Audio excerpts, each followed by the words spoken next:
there, instructional designers. Rachel Howard here, and I'm here to talk to you a little bit about using audio visuals in instructional design. You might be asking, hey, doesn't she just mean videos?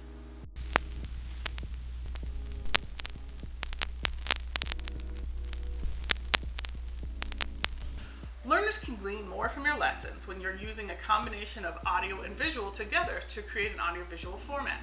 Studies show that this is a great tool for helping learners engage and retain more information from their classes. However, it does have some guidelines to follow. We know that the cognitive load theory tells us that we have to make sure we don't overwhelm our students with too many types of input at one time.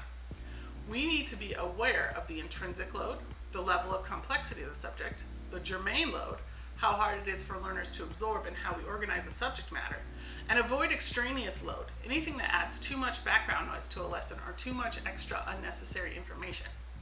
With these three things in check, we can be sure we aren't overloading our students' two cognitive processing channels, the visual pictorial and the auditory verbal. So, how do we do this?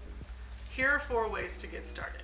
Number 1, look for the key points in your subject while creating your video and be sure to highlight them using signaling or cueing.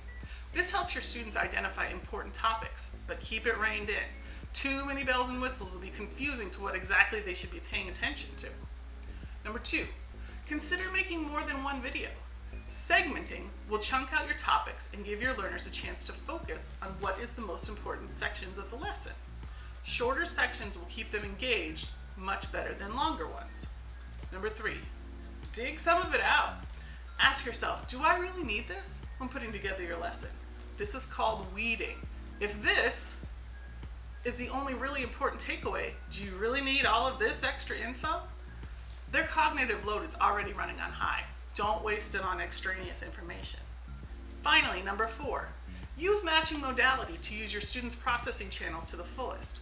Don't ask them to watch a demonstration video while trying to read something at the same time. Use complementary inputs rather than redundant ones for learning. Remember, audiovisual can be a great tool for your classroom if it's used correctly. Keep it short, keep it to the point, take out the unnecessary information or flash, and try to keep your learners concentrated on one thing at a time. Pretty soon you'll be making great videos for your class in no time.